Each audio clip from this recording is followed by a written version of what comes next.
Teacher stage पर खड़ी होकर लेक्चर दे रही थी, जब अचानक उसने उनकी तरफ एक उड़ता हुआ किस फेंका, जिससे उनका दिल बेकाबू होकर धड़कने लगा और वो बेख्याली में शर्मा गई। क्लास के बाद उसकी टीचर से अचानक मुलाकात हो गई, लेकिन वो बस एक बेवकूफ की तरह मुस्कुराता रह गया। उस लड़के का नाम था फूशियो, 27 साल का, जो अभी भी हाई स्कूल में पढ़ रहा था और जिसे सब सोशल यूथ कहते थे। 9 साल पहले वो और उसकी टीचर सुजिन क्लासमेट थे। उस वक्त फूशियो स्कूल का सबसे खराब स्टूडेंट था, पढ़ाई में पूरी तरह नाकाम। फिर भी वो स्कूल का हार्ट थ्रॉब माना जाता था, जिसे जूनियर लड़कियों के बार बार के प्रपोजल परेशान करते रहते। सुजिन न सिर्फ बहुत खूबसूरत थी, बल्कि स्कूल की टॉप स्टूडेंट भी थी। स्टूडेंट्स के ग्रेड सुधारने के लिए होमरूम टीचर ने एक स्टडी बडी सिस्टम बनाया और वादा किया कि जिनका ग्रुप सबसे ज्यादा सुधार दिखाएगा उन्हें पूरे मार्क्स मिलेंगे। क्लास लीडर और टॉपर होने के नाते सुजिन को स्वाभाविक रूप से फूशियो के साथ जोड़ा गया। इतने कमजोर स्टूडेंट को ट्यूशन देना उसके लिए बहुत परेशान करने वाला और उलझन भरा था, मगर फुल मार्क्स पाने का मौका उसे लगातार मोटिवेट करता रहा। लेकिन आलसी फूशियो ने सुजिन की नेकदिली का गलत फायदा उठाया। हर बार जब सुजिन उसे ढूंढने जाती, वो या तो सो रहा होता या किसी और काम में बिजी। आखिरकार सुजिन का सब्र जवाब दे गया। वो अब और बर्दाश्त नहीं कर पाई और उसने फूशियो को रूफटॉप पर बुला लिया। वहाँ स्वभाव से मजबूत सुजिन ने उसे जोर से वायर फेंस पर धक्का दिया, दांत भींचकर उसे डांटते हुए कहा कि वो एक बेकार इंसान है, जिसमें न कोई महत्वाकांक्षा है न दूसरों का समय बचाने की समझ। लेकिन फूशियो के लिए वो सख्त शब्द उतने असरदार नहीं थे जितना सुजिन का चेहरा पास से देखने का असर। उसका दिल जोर जोर से धड़कने लगा और उसी पल वो सुजिन पर दिलोजान से फिदा हो गया। हालांकि फूशियो को पढ़ाई से नफरत थी, लेकिन वो बहुत सीधा और ईमानदार था। जब उसने देखा कि एक क्लासमेट को कुछ लोग परेशान कर रहे हैं, तो उसने हिम्मत दिखाई और बीच में कूद पड़ा, मगर इस दौरान उसका टखना मुड़ गया। रूफटॉप पर ये देखकर सुजिन को फूशियो के लिए इज्जत महसूस हुई। बाद में जिम क्लास के दौरान सुजिन ने गिर चुके फूशियो को अपनी पीठ पर उठाकर स्कूल हॉस्पिटल पहुंचाया। लड़की द्वारा उठाए जाने से फूशियो को थोड़ी शर्म आई, लेकिन सुजिन की मजबूत और साथ ही नरम दिल वाली फितरत ने उसे और गहराई से मोह लिया। मोहित होकर फूशियो ने ठान लिया कि वो सुजिन को हासिल करेगा। उसने गंभीरता से पढ़ाई में मदद मांगी और बदलने का वादा किया। ये सुनकर सुजिन बहुत खुश हुई। इसके बाद फूशियो ने जी जान से पढ़ाई शुरू कर दी और सुजिन ने पूरी मेहनत से उसकी ट्यूशन की। जब एग्जाम के नतीजे आए तो फूशियो दौड़कर सुजिन को ढूंढने पहुंचा, मगर उसने देखा कि वो डेस्क पर सो रही थी। फूशियो ने उसके चेहरे पर पड़ती धूप को हाथ से ढक लिया। जैसे ही सुजिन जागी, उसने उलझन में फूशियो की तरफ देखा। फूशियो उसकी मीठी सूरत पर खिंच गया और धीरे से उसका चेहरा छूने लगा। उस गर्मजोशी भरे माहौल में दोनों ने बिना कुछ कहे एक दूसरे की भावनाओं को समझ लिया। फूशियो ने सुजिन को बाइक राइड पर ले गया, उसे संभालते हुए। अपनी देवी को जीत लेने पर वो अंदर ही अंदर बहुत खुश था। ये हाई स्कूलर काफी शरारती था। उसने अपने होमरूम टीचर तक को फ्लर्ट कर दिया। क्लास की सफाई चेक करने आई टीचर का दिल उसकी हरकतों से जोर जोर से धड़कने लगा। वो उसे दूर धकेलना चाहती थी, फिर दरवाजे की ओर खींचने लगी, पर अचानक 9 साल पहले स्कूल का ये हार्ट थ्रॉब फूशियो अपनी देवी को पाने के लिए फेलियर से सक्सेस की तरफ सफर शुरू कर चुका था। उसने सुजिन को अपनी पहली पासिंग एग्जाम स्कोर दिखाया, जिससे सुजिन को गहरी तसल्ली मिली। फूशियो को यकीन था कि सुजिन की मेहनत और काबिलियत से वो एक टीचर जरूर बनेगी, और सुजिन ने भी इस पर हामी भरी। फूशियो ने शर्माते हुए अपने सपने भी उसके साथ साझा किए। अगले दिन होमरूम टीचर ने फूशियो की पब्लिकली तारीफ की, लेकिन कोई इनाम नहीं दिया। तो सुजिन ने खुद हाथ से एक सर्टिफिकेट बनाकर उसे दिया। लेकिन इस छोटे से इनाम से भी फूशियो संतुष्ट नहीं हुआ और शरारतें करने लगा। एक दिन शिहाओ नाम का नया स्टूडेंट ट्रांसफर होकर आया। कुछ ही समय में शिहाओ और फूशियो अच्छे दोस्त बन गए, लेकिन धीरे धीरे शिहाओ को भी सुजिन से प्यार हो गया। फूशियो और सुजिन की नजदीकियां देखकर उसके दिल में जलन पैदा हो गई। उसने साजिश करके सुजिन का एक सीक्रेट लीक कर दिया, जिससे सुजिन को क्लासमेट्स के सामने शर्मिंदगी झेलनी पड़ी। फिर शिहाओ मासूम बनने का नाटक करते हुए सुजिन के पास आया और पूरी गलती फूशियो पर डाल दी। सुजिन को यकीन नहीं था कि फूशियो ने सीक्रेट लीक किया है, और न ही उसे लगा कि फूशियो उस पर तरस खाकर उसे प्यार करता है। जब फूशियो को ये सब पता चला तो उसने शिहाओ को टोक दिया, लेकिन बदकिस्मती से सुजिन ने ये सब सुन लिया और फूशियो से गहरा मायूस हो गई। फूशियो ने गुस्से में शिहाओ को डांटा और जाने लगा, पर शिहाओ ने अचानक छत से कूदने का नाटक किया ताकि फूशियो का ध्यान खींच सके। फूशियो को लगा ये सिर्फ ड्रामा है और वो जाने लगा, लेकिन अचानक शिहाओ सचमुच कूद पड़ा। घबराए फूशियो ने उसका टाई पकड़ लिया, लेकिन शिहाओ ने खुद उसका हाथ छुड़ा लिया। फूशियो ने पूरी कोशिश की, लेकिन हादसा टल नहीं पाया।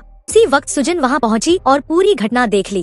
बाद में होमरूम टीचर ने फूशू को बताया कि शिहाओ होश में आ चुका है और उसने पुलिस को कह दिया कि फूशू ने उसे धक्का दिया।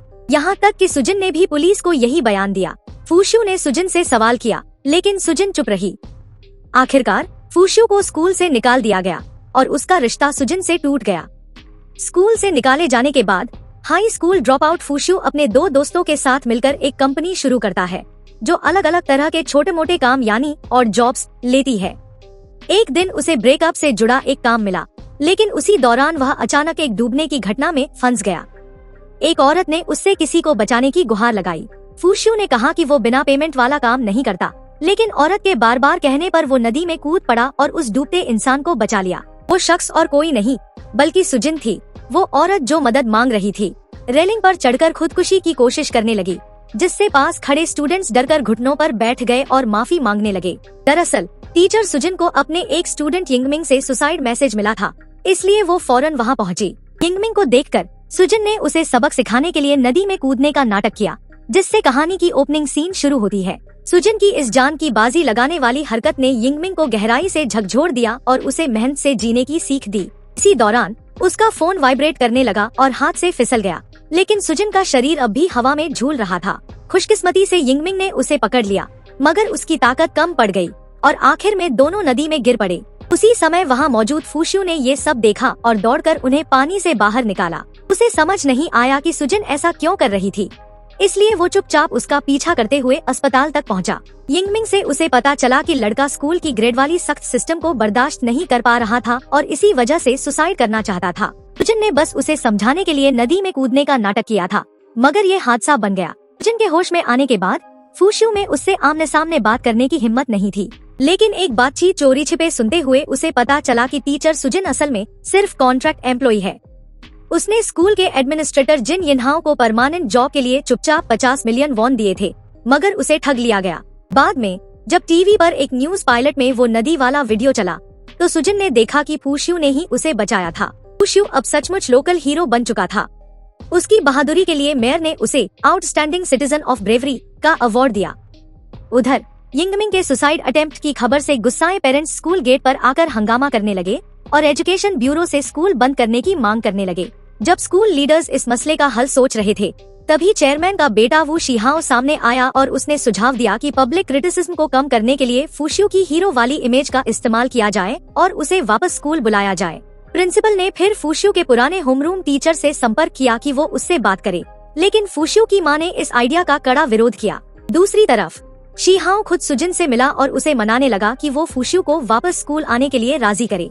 जैसे ही उसने फूशू का नाम लिया, सुजिन तुरंत खड़ी हो गई और वहाँ से जाने लगी, मगर प्रेशर की वजह से वो साफ मना भी नहीं कर पाई। किसी को उम्मीद नहीं थी कि फूशू, जो पास ही अपने और जॉब बिजनेस के सिलसिले में अंडरकवर काम कर रहा था, ये सब सुन लेगा। वो उलझन में था कि इतने सालों बाद भी शिहाओ उसे क्यों चैन से जीने नहीं दे रहा। मुझे बस शांति से अपनी जिंदगी जीने दो, उसने मन ही मन सोचा। लेकिन सुजिन और अपनी बेगुनाही साबित करने के लिए फूशू ने आखिरकार स्कूल लौटने का फैसला किया। अगले दिन सुजिन अपने ऑफिस में आई। जैसे ही उसने क्लास की तैयारी शुरू की, उसने 9 साल पहले का जाना पहचाना चेहरा जियांग फूशू अपने सामने देखा। अचानक कोई उसे सेफ्टी ऑफिस की ओर खींच ले गया। वहाँ एक स्टूडेंट ने पर्दा खींचा और धीरे धीरे उसकी तरफ बढ़ा। उसकी आस्तीन और बालों को हल्के से छुआ, जिससे उसका दिल जोर से धड़कने लगा। जैसे ही वो स्टूडेंट उसके कंधे पर हाथ रखने ही वाला था, बाहर से एक डॉक्टर ने पर्दा हटाया और देखा कि टीचर बस उस स्टूडेंट को आई ड्रॉप लगा रही थी। मौके का फायदा उठाकर सुजिन वहाँ से निकल गई और लंबे सालों बाद फूशू आधिकारिक तौर पर स्कूल वापस आ गया। चेयरमैन वू शिहाओ, जो ज्यादा पर्सनलाइज्ड एजुकेशन फिलॉसफी को मानता था, ने कमजोर स्टूडेंट्स को वाइल्ड फ्लावर क्लास में ग्रुप किया। एक समय का सबसे लो रैंक स्टूडेंट होने के कारण फूशू को स्वाभाविक रूप से उसी क्लास में रखा गया। भी के सामने यह भी ऐलान हुआ कि सुजिन को अब फुल टाइम टीचर के तौर पर हायर किया गया है और वाइस प्रिंसिपल ने उसे वाइल्ड फ्लावर क्लास की होमरूम टीचर बना दिया। जब उसने फूशू का नाम अपनी रोस्टर लिस्ट में देखा, तो उसने दांत भींच लिए, लेकिन बोर्ड के दबाव के कारण मना नहीं कर सकी। फूशू ने सुजिन की बुकशेल्फ पर लगे स्टिकी नोट्स देखे और खुश हुआ कि स्टूडेंट्स उसे पसंद करते हैं। लेकिन जब वो आखिरकार उससे मिला, तो उसने चिढ़ाते हुए कहा कि वो सिर्फ उसकी मदद से रेगुलर टीचर बन पाई है। सुजिन ने नाराज होकर जवाब दिया। फूशू भावुक हो गया और अपनी सारी शिकायतें उगल दी। 9 साल पहले उनके रिश्ते के टूटने का दर्द बताने लगा। लेकिन सुजिन की नजर में कहानी अलग थी। असल वजह थी वो शिहाओ की साजिश। फूशु सिर्फ अपनी बेगुनाही साबित करने ही नहीं, बल्कि सुजिन के साथ अपना प्यार फिर से जोड़ने आया था। इसके बाद वो उसके पीछे पीछे वाइल्ड फ्लावर क्लास में पहुंचा, जहां उसकी एंट्री से क्लास में हलचल मच गई। उसी दिन कुछ स्कूल बुली स्टूडेंट्स शियोमिन को तंग करने आए। गुस्से में शियोमिन ने जमीन पर कचरा फेंक दिया और बदले में बुली ने उसे जोर से मुक्का मारा। जैसे ही बुली दोबारा मारने को हुआ, फूशु बीच में आकर खड़ा हो गया और स्टूडेंट अफेयर्स के हेड वहां पहुंचे और भीड़ को हटाया। लेकिन उसी पल यिंगमिन अचानक अपने जज्बातों पर काबू खो बैठा और खुद को एक ग्लास रूम में बंद कर लिया। चाहे टीचर्स ने कितनी भी कोशिश की उसे शांत करने की, वो और ज्यादा भावुक होती गई। स्थिति और बिगड़ गई, जिससे वीआईपी पेरेंट्स को स्कूल घुमाने में लगे शिहाओ तक को अलार्म हो गया। शिहाओ फौरन वहां पहुंचा, मगर तभी फूशु ने एक कुर्सी उठाई और पूरे जोर से कांच के दरवाजे पर दे मारी। उसे लात मारकर पूरी तरह तोड़ दिया और शियोमिन से कुछ कहा। अमीर पेरेंट्स फूशु के इस हिंसक व्यवहार से डर गए और उसके निष्कासन की मांग करने लगे। जब शियोमिन क्लास में लौटी, स्टूडेंट्स ने पूछा कि क्या फूशु को निकाला जाएगा। खुद फूशु ने भी यही पूछा। शियोमिन ने सवाल किया कि जो उसने किया वो सही था या नहीं, लेकिन फूशु ने पूरे आत्मविश्वास से कहा कि वो किसी खतरे में फंसे इंसान को बचा रहा था। उसने तर्क दिया कि वो कांच का कमरा, जो स्टूडेंट्स को ग्रेड्स के आधार पर अलग करता था, उसे तो बहुत पहले ही तोड़ देना चाहिए था। स्कूल को हर स्टूडेंट के साथ बराबरी का व्यवहार करना चाहिए, न कि पक्षपात। उसकी बातों का ज्यादातर स्टूडेंट्स ने समर्थन किया, हालांकि कुछ अब भी मानते थे कि वे तो बस एलीट क्लास के लिए बैकग्राउंड कैरेक्टर हैं। शियोमिन ने उनसे असहमति जताई और अपने विचार समझाए, जिससे स्टूडेंट्स गहराई से प्रेरित हुए, मानो उसने फूशु का साथ दे दिया हो। डिसिप्लिनरी हियरिंग में शियोमिन ने फूशु का बचाव किया।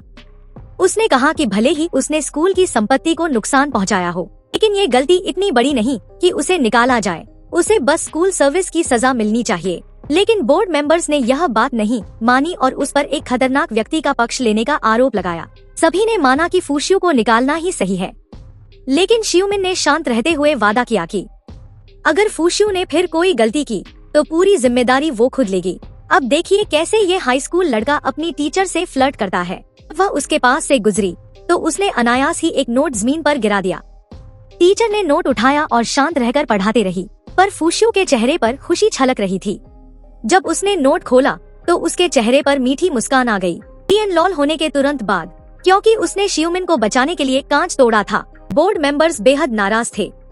खुशकिस्मती से शियोमिन ने अपने टीचर क्वालिफिकेशन को गारंटी बनाकर उसे बचा लिया और फूशु को निकाला नहीं गया। शियोमिन को एलीट क्लास से ट्रांसफर कर वाइल्ड फ्लावर क्लास में भेजा गया और वह फूशु की डेस्कमेट बन गई। एक दिन शियोमिन ने देखा कि स्टूडेंट शियोंग यू 3 दिन से क्लास में नहीं आई और फोन पर भी उसका कोई जवाब नहीं मिला। क्लासमेट से पता चला कि शियोंग यू अपने परिवार का सहारा बनने के लिए एक बार में काम कर रही है। शियोमिन अकेले ही उस बार पहुंची और संयोग से फूशु से टकरा गई। दोनों ने देखा कि शियोंग यू बार के मालिक से न चुकाए गए वेतन पर झगड़ रही है। गुस्से में शियोंग यू ने उस अनैतिक मालिक को फटकार लगाई। मालिक ने गुस्से में उसे धक्का दे दिया। खुशकिस्मती से फूशु ने उसे समय पर पकड़ लिया और उसका हाथ मजबूती से थाम लिया। बार मालिक और चिढ़ गया और दोनों को धक्का दे दिया। इससे कांच के टुकड़े फूशु के चेहरे को काट गए। फूशु ने फिर अपनी चोट का इस्तेमाल कर मालिक को असॉल्ट चार्ज का डर दिखाया और उसे मजबूर किया कि वो शियोंग यू की सैलरी तुरंत दे। शियोंग यू फूशु की इस हरकत से बेहद प्रभावित हुई। जब वो जाने लगी, शियोंग यू ने उसका हाथ पकड़ लिया, दिखाते हुए कि अंदर ही अंदर वो फूशु के लिए चिंतित थी। फिर उसने हाथ छोड़ दिया और धीरे से उसे सावधान रहने को कहा। बाद में शियोंग यू अकेले एक कन्वीनियंस स्टोर में बैठी अपना गम पी रही थी और उसे याद आ रहा था वो पल जब फूशु ने उसका हाथ कसकर पकड़ा था और उसका दिल तेजी से धड़क उठा था। उसकी लगातार बड़बड़ाहट देख स्टोर क्लर्क से रहा नहीं गया, तो उसने फौरन फूशु का नंबर डायल कर दिया। हालांकि फूशु ने कॉल नहीं उठाई। इसी बीच वो शिहाओ वहां आ गया और शियोंग यू को पूरी तरह नशे में देखा। उसे घर ले जाते समय शियोंग यू कार की हुड पर लेट गई और हैरानी की बात ये कि शिहाओ भी उसके पास आकर लेट गया और उसी पल उसके ह्यूजिन के लिए जज्बात फिर उलझ गए। लेकिन फूशु यह सोचकर कि ह्यूजिन ने उसे किसी मुसीबत में बुलाया है, अनजाने में यह दिल तोड़ने वाला दृश्य दूर से देख बैठा, जिससे वह बेहद निराश हो गया। अगले दिन फूशु जिम पहुंचा अपनी स्कूल सर्विस करने और उसने शिए हाओ को फेंसिंग की प्रैक्टिस करते देखा। गुस्से से भरा फूशु उसे चिढ़ाने लगा। उसके शब्दों में कटुता थी और लगभग लड़ाई हो ही गई। भले ही फूशियो की लकड़ी की तलवार टूट गई, फिर भी वह थोड़ा ऊपर रहा। लेकिन फिर से शियू जिन ने यह देखा और गलत समझ बैठी। सोचने लगी कि फूशियो शिए हाओ को परेशान कर रहा है और उसने उसे डांटना शुरू कर दिया। उस पल शिए हाओ के चेहरे पर एक घमंडी और चालाक मुस्कान थी। फूशियो ने गुस्से में शियू जिन से सवाल किया, पर आखिर में वो बस असहाय देखता रहा। जब दोनों वहाँ से चले गए, 9 साल पहले जैसा दिल तोड़ने वाला मंजर दोहर गया। एक बार फिर शियू जिन ने उसे बिल्कुल नीचे गिरा दिया। फूशियो सोचने लगा कि क्या स्कूल वापस आना उसकी गलती थी। इस बीच एक लड़की ने अचानक अपनी चॉपस्टिक नीचे रख दी और गुस्से में दूसरी स्टूडेंट का खाना फर्श पर फेंक दिया, उसे डांटते हुए। हालांकि शियूमिन ने पूरी कोशिश की कि फूशियो के लिए खड़ी हो, लेकिन ये तथ्य नहीं बदल सकता था कि लोग उसे अब भी जुवेनाइल डिलिक्वेंट कह रहे थे। डोंग यिंग ने शियूमिन को दिलासा दिया, पर एक और स्टूडेंट ने फूशियो पर घटिया टिप्पणी कर दी। इससे और हंगामा हो गया। फूशियो, फूशियो, ये शब्द बार बार गूंजने लगे। फूशियो ने जोर से कहा, फिर से शुरू कर रहा हूँ, एक नए स्टूडेंट की तरह। यह सुनकर शियू जिन इतनी भावुक हो गई कि लगभग बेहोश हो पड़ी। 9 साल बाद जब वह और फूशियो फिर से मिले, फूशियो की नींद भी अब मीठी हो गई। वह मुस्कुराता रहा, प्यार में डूबा हुआ और कैंपस लौटने के लिए पूरी तरह तैयार था। खाने के दौरान भी वह प्यार में पागल नजर आ रहा था। टीचर शियू जिन खुशी से क्लास में आई तो हैरान रह गई कि फूशियो वहाँ मौजूद नहीं था। उस पल उसका चेहरा एक मासूम लड़की की तरह लाल हो गया। उस रात फूशियो शियू जिन के घर पहुंचा, एक शानदार मिडनाइट मील लेकर, लेकिन उसकी जिद के कारण उसने लेने से मना कर दिया। फूशियो खाना दरवाजे पर रखकर लौट गया। खुद को रोक न सकी शियू जिन आखिर चुपके से खाना अंदर ले आई, बिना ये जाने कि फूशियो दूर से सब देख रहा था। फूशियो ने फिर आधिकारिक तौर पर अपने प्यार का इजहार करने का फैसला किया। क्लास के दौरान उसने उसे एक नोट दिया। हालांकि शियू जिन ने इसे बचकाना कहा, फिर भी वो पहुंच गई। उसने टेबल पर दिलाकार की मोमबत्तियां देखीं, तो वह फायर सेफ्टी को लेकर घबरा गई और उन्हें बुझाने लगी। तभी फूशियो सामने आ गया और पूरे दिल से अपने प्यार का इजहार किया। फिर उसने वह अंगूठी निकाली जो उसने 9 साल पहले तैयार की थी और उसे उसकी उंगली में पहनाने की कोशिश की, लेकिन अंगूठी छोटी थी। ये फिट नहीं हो रही, बहुत टाइट है। क्या तुम मोटी हो गई हो? हाँ, मैं मोटी हो गई हूँ। ये तो बहुत अच्छा है। खुशी से दमकते फूशियो ने उसे 100 गुलाब भेंट किए। दोनों खुशी स्ट्रीट डेट पर निकले, लेकिन अचानक अपने कुछ स्टूडेंट्स से टकरा गए। शियू जिन घबरा गई और फूशियो को पीछे खींच लिया, पर फूशियो को यह रोमांचक लगा। उन्हें पता नहीं था कि कोई उन्हें चुपके से पीछा कर रहा है, और ये सब वो शिहाओ कर रहा था। जब से शियू जिन ने उसका प्रपोजल ठुकराया था, वह हार मानने को तैयार नहीं था। वह फिर उसके पास आया और प्यार का इजहार किया, लेकिन शियू जिन ने दृढ़ता से मना कर दिया, कहते हुए, मैं सिर्फ जियांग फूशियो से प्यार करती हूँ। 9 साल पहले तुम्हारे झूठ ने हमें अलग किया था। मैं जिंदगी भर फूशियो की रक्षा करूंगी। गुस्से में वो शिहाओ ने धमकी दी, मैं तुम्हारे लिए हालात मुश्किल कर दूंगा।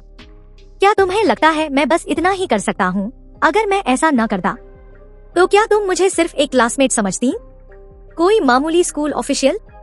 मुझे तुमसे नफरत है। शिहाओ घर लौट आया, बिना यह जाने कि उसकी माँ पहले ही सब समझ चुकी थी।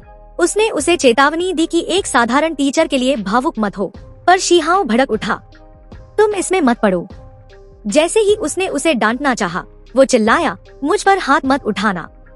अगर तुमने ऐसा किया तो मैं सब कुछ खुद बर्बाद कर दूंगा। इसके बाद यह बिगड़ैल वारिस एक चम्मच अबालोन सूप पीकर तुरंत उल्टियां करने लगा। पता चला उसे शेलफिश से जबरदस्त एलर्जी थी। इससे पहले उसकी माँ ने प्यार से उसके लिए झींगे छीले थे और एक शानदार सीफूड दावत तैयार की थी, लेकिन उसने तुरंत नहीं खाया। तुम खा क्यों नहीं रहे? अब भी नाराज हो? शिहाओ दबाव में आकर फिर भी खा गया और सूप पी लिया, वही खाना जिससे उसे एलर्जी थी। बचपन से उसकी माँ ने उसमें परफेक्शन का जुनून भर दिया था। छोटी सी गलती पर भी सजा देती थी, जिससे शिहाओ धीरे धीरे अंधाधुंध आज्ञाकारी बन गया। लेकिन उसे यह एहसास नहीं था कि उसका यह टेढ़ा प्यार आखिरकार अपने बेटे का भविष्य बर्बाद कर देगा। जब उसे पता चला कि शिहाओ ने प्रपोज करके इनकार झेला है, माँ दखल देने आई। लेकिन हैरानी की बात यह थी कि शिहाओ अब आखिरकार उसके खिलाफ बगावत करने को तैयार था।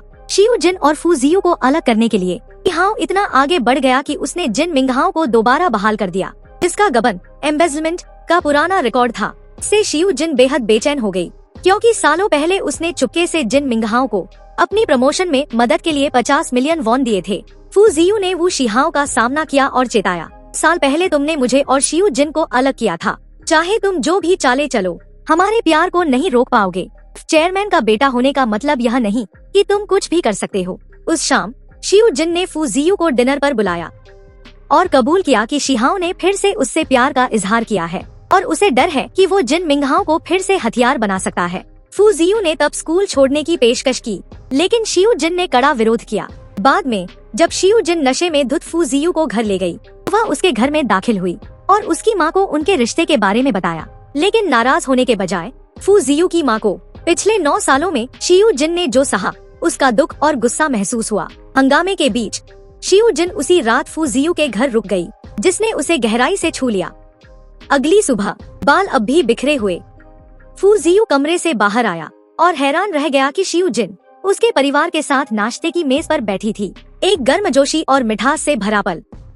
यहाँ तक कि फूशियो के परिवार को भी माहौल में खुशी और जोश महसूस हो रहा था। लेकिन किसी ने नहीं सोचा था कि उसी शाम जब वह शिउ जिन को घर छोड़ने जा रहा था, फूशियो शरारत से फ्लर्ट करने लगा और मजाक में अपना इनाम मांगने लगा। स्लाइली यानी चालाकी से शिउ जिन से अपना कर्ज चुकाने को कहने लगा। शिउ जिन ने साफ कहा कि उसके लिए हाथ पकड़ना ही सबसे ज्यादा हो सकता है। लेकिन जैसे ही दोनों लेटे, फूशियो के हाथ शांत नहीं रह सके। उसकी शरारतें यहीं खत्म नहीं हुई। उसने सोने का नाटक किया, जिससे शिउ जिन परेशान और झेंप सी गई। ये सचमुच एक टीचर और स्टूडेंट की जोड़ी थी जो मोहब्बत में खोई हुई थी। क्लास में भी फूशियो बार बार मुड़कर शिउ जिन को देखता और उसके चेहरे पर खुशी भरी मुस्कान रहती। लेकिन कोई भी राज हमेशा छुपा नहीं रह सकता। एक दिन जब फूशियो ऑफिस में शिउ जिन से उनके रिश्ते पर प्राइवेट बात करने आया, तो माहौल अचानक थोड़ा ज्यादा नजदीकी वाला हो गया। उन्हें पता ही नहीं था कि कोई चुपके से कॉरिडोर से उनकी तरफ आ रहा है। अचानक दरवाजा खुला और दोनों चौंक गए, पर शुक्र है कि वो बस उनका क्लासमेट श्योंग यू था। उनके घबराए दिल धीरे धीरे शांत हुए, लेकिन ये नजारा उनका रिश्ता उजागर करने के लिए काफी था। हैरान श्योंग यू चुपचाप मुड़ा और निकल गया। फूशियो तुरंत उसके पीछे दौड़ा और घबराकर पूछा कि उसने क्या क्या देखा। श्योंग यू फूशियो को इतना बेचैन देखकर थोड़ा उसे छेड़ने लगा। बाद में शिउ जिन को डर हुआ कि श्योंग यू उनका राज खोल सकता है, इसलिए उसने फूशियो को ऑफिस में ज्यादा करीब आने के लिए डांट लगाई। उसकी टेंशन कम करने के लिए फूशियो ने तय किया कि वो श्योंग यू को रिश्वत देगा। अगले दिन फूशियो क्लासरूम में घुसा, श्योंग यू की कुर्सी को हल्का सा ठोकर मारी और उसे खींचकर स्नैक शॉप तक ले गया। जब श्योंग यू को पता चला कि फूशियो उसकी चुप्पी खरीदना चाहता है, तो उसने पूरा फायदा उठाते हुए ढेर सारे स्नैक्स ऑर्डर कर दिए। फूशियो के पास पैसे देने के अलावा कोई चारा नहीं था और उसने ईमानदारी से उससे चुप रहने की गुजारिश की। उसकी सच्चाई से प्रभावित होकर श्योंग यू ने राज रखने का वादा किया। उस दोपहर भी शिउ जिन पिछली रात की घटना से परेशान थी, लेकिन फूशियो ने उसे यकीन दिलाया कि श्योंग यू ने वादा कर लिया है। उस शाम वे दोनों मूवी देखने गए। फिल्म देखते हुए दोनों गहरी सोच में डूबे लग रहे थे। फिल्म के बाद शिउ जिन फूशियो को अपनी दादी से मिलाने ले गई और उनका रिश्ता बता दिया। दादी ने प्यार से फूशियो से कहा कि वो शिउ जिन का अच्छे से ख्याल रखे। फूशियो के उसके लिए सच्चे प्यार को देखकर दादी ने दोनों को आशीर्वाद दिया। दादी की मंजूरी से शिउ जिन बेहद खुश हो गई और फूशियो से और भी गहराई से प्यार करने लगी। घर लौटते समय दोनों बाहर देर तक खड़े रहे। विदा लेने का मन नहीं कर रहा था। ऐसे ही फूशियो मुड़ा। शिउ जिन ने धीरे से पूछा, तुम कब से इतने आसानी से हार मानने वाले बन गए? अचानक मिली इस खुशी से फूशियो मुस्कुरा उठा। उसे याद आया कि पहले उनकी क्लास टीचर लेक्चर देते समय कितनी खुश रहती थी, लेकिन अब बोझिल और तनावग्रस्त लगती थी। पिछली रात शिउ जिन ने अस्थायी ब्रेकअप का प्रस्ताव रखा था। कहती थी कि ग्रेजुएशन तक इंतजार करें, फिर रिश्ता जारी रखें। फूशियो ने सहमति नहीं दी, लेकिन शिउ जिन चाहती थी कि वो बड़ी तस्वीर देखे, कहते हुए कि लोग तभी निश्चिंत होंगे जब वो ठीक से ग्रेजुएट करेगा। दिल टूटने के बावजूद फूशियो को मजबूरी में ये मानना पड़ा। उनके दूसरे ब्रेकअप की असली वजह बेशक वू शिहाओ था। उन्हें अलग करने के लिए वू शिहाओ ने पूरी वाइल्ड फ्लावर क्लास को किसी और स्कूल में ट्रांसफर करने की कोशिश की, लेकिन टीचर पार्क ने इस कदम का कड़ा विरोध किया। जब पार्क ने वू शिहाओ से इस पर बात की, तो उन्हें अचानक नौकरी से निकाल दिया गया। इससे शिउ जिन टूट गई। उसे साफ समझ आ गया कि ये मुर्गी मारकर बंदर डराने की चाल है। सीधा निशाना उस और फूशियो पर था। जब फूशियो ने शिउ जिन को रोते देखा और कारण जाना, तो उसे गहरा सदमा लगा। पार्क पहले उनका टीचर रह चुका था और हमेशा उनके रिश्ते को सपोर्ट करता था। फूशियो ने तो यहाँ तक सोचा कि फिर से स्कूल छोड़ दे, लेकिन उसके टीचर ने साफ इनकार कर दिया। चुप बैठने से इनकार करते हुए फूशियो ने कार्रवाई की। उसने ढेर सारा पैसा खर्च कर डोंग यिंग और जी मिंग को साथ लिया और स्कूल की जांच शुरू की। जो उन्होंने पाया वह चौंकाने वाला था। स्कूल बोर्ड शिक्षा के नाम पर गुप्त रूप से 30 अरब वॉन से अधिक की हेराफेरी कर रहा था। सिर्फ यही नहीं, एडमिनिस्ट्रेशन ने रिश्वत ली थी और एग्जाम आंसर भी लीक किए थे। लेकिन गवाहों के बिना सबूत कानूनी तौर पर कमजोर थे। अब शिव जिन ने गवाह बनने का फैसला किया। फूशियो ने उसे मना किया, जानते हुए कि गवाही देने पर उसका टीचिंग करियर खतरे में पड़ जाएगा। पर शिव जिन ने ठान लिया कि वो व्हिसल ब्लोअर बनेगी। उसने पाया कि अमीर पेरेंट्स टेस्ट आंसर खरीद रहे हैं, तो उसने जानबूझकर आंसर बदल दिए ताकि भ्रष्टाचार उजागर हो। हालांकि स्टूडेंट कामिंग फिर भी टॉप पर रहा, लेकिन उसके कुछ निबंध जवाब इतने एडवांस थे कि अनुभवी टीचर भी सही नहीं कर पाते। क्लासमेट्स की शंका बढ़ी और आखिर में कामिंग अपने साथियों से लड़ पड़ा। शर्मिंदा होकर वह क्लास से निकल छत पर चला गया, क्योंकि उसकी सारी उपलब्धियां लंबे समय से हो रही चीटिंग पर आधारित थी। अब सच सामने आने पर वो अपमानित महसूस कर रहा था और यहाँ तक कि कूदने का भी सोचने लगा। यह 9 साल पहले की घटना जैसी थी। एक बार फिर फूशियो उसे समझाने पहुंचा। उसने कहा, अभी भी देर नहीं हुई, पछताने से अच्छा है कि अभी सुधर जाओ। इस बार त्रासदी टल गई। कामिंग ने फूशियो की बात मान ली।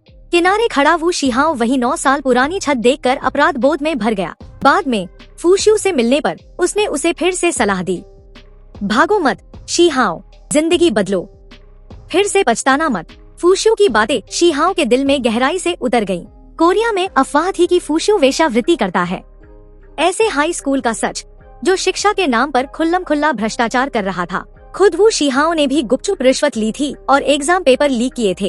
इससे शिक्षा की निष्पक्षता नष्ट हो गई थी। फूशियो ने सारे सबूत इकट्ठे करके एक वीडियो रिकॉर्ड किया, जिसमें स्कूल के गुनाहों को उजागर किया गया। वीडियो में उसने बताया कि कैसे स्कूल ने एजुकेशन ब्यूरो से मिलकर भारी कमीशन और रिश्वत ली। शिव जिन ने भी गवाह के तौर पर खुलकर अपनी दी हुई रिश्वत को सार्वजनिक किया। वीडियो ने समाज में हड़कंप मचा दिया। जैसे जैसे ज्यादा पेरेंट्स स्कूल से जवाब मांगने लगे, पूरा ऑफिस उबलते तेल जैसी अफरातफरी में बदल गया। इसी दौरान वो शिहाओ की मां लिन शिजिन और ज्यादा बर्दाश्त नहीं कर पाई। ये निर्दयी औरत अपनी चालें चलने लगी। उसने फौरन इमरजेंसी बोर्ड मीटिंग बुलाई और शिहाओ को चेयरमैन पद से हटाकर खुद को नियुक्त कर लिया। फिर सांसदों से संपर्क कर प्रोसिक्यूटर के ऑफिस पर दबाव डालने की कोशिश की कि जांच रोकी जाए, लेकिन लिन शिजिन यही नहीं रुकी। उसने सोशल मीडिया पर झूठी बातें फैलाई कि फूशियो और शिव जिन का रिश्ता अनुचित टीचर स्टूडेंट अफेयर है, ताकि जनता का ध्यान बन सके। हालांकि 9 साल बीत चुके थे। सहपाठियों की अजीब निगाहें अब भी फूशियो को अतीत की भावनात्मक कैद में ले जाती थी, लेकिन इस बार हालात अलग थे। अब फूशियो के पास वफादार दोस्त थे और सबसे अहम, शिव जिन का पूरा भरोसा। न्याय धीमा हो सकता है, लेकिन भूलता नहीं। एक दिन लिन शिजिन को अचानक कोर्ट समन मिला। स्कूल के भ्रष्टाचार में शामिल सभी लोग एक जगह बुलाए गए। इस पब्लिक हियरिंग की अध्यक्षता कोई और नहीं बल्कि टीचर पार्क कर रहे थे। पता चला कि नौकरी से निकाले जाने के बाद पार्क ने चुपचाप स्कूल के अपराधों की जांच की और सब कुछ उजागर करने का काम किया। दूसरी ओर वू शिहाओ को भी आखिरकार समझ आ गया। उसने फूशियो को ठोस सबूत दिए, जिनसे साबित हुआ कि उसकी मां ने भारी रकम का गबन कर अवैध तरीके से पैसे ट्रांसफर किए। उसने वादा किया कि वो अपनी मां को गिराने में मदद करेगा। सुनवाई के दौरान सबने मिलकर गवाही दी, लिन शिजिन के भ्रष्टाचार को उजागर किया। फूशियो ने भी शिहाओ से मिले अतिरिक्त सबूत पेश किए, जिनसे साबित हुआ कि लिन शिजिन ने फंड्स का गबन किया, सरकारी टैक्स का दुरुपयोग किया और पैसों से गैरकानूनी काम किए। लेकिन फंसने के बावजूद लिन शिजिन हार मानने को तैयार नहीं थी। उसने फूशियो पर आरोप लगाया कि वो 9 साल पहले उसके बेटे को मारने में नाकाम रहने का बदला ले रहा है।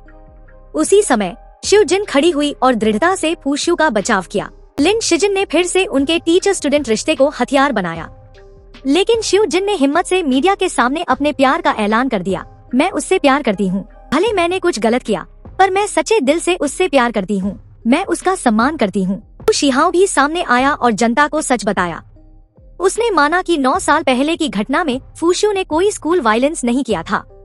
इमारत से कूदने वाला वो खुद था और उसने ही जानबूझकर फूशियो को फंसाया था। इसके चलते फूशियो को गलत तरीके से स्कूल से निकाल दिया गया। आखिर में लिन शिजिन को जेल की सजा सुनाई गई। उसे कभी उम्मीद नहीं थी कि उसे सलाखों के पीछे पहुंचाने वाला उसका अपना बेटा होगा। सारी मुश्किलों के बाद फूशियो और शिव जिन ने आखिरकार सुकून पाया और हाथों में हाथ डालकर आगे बढ़े। फूशियो ने धीरे से कहा, आखिरकार मैंने तुम्हें पा लिया।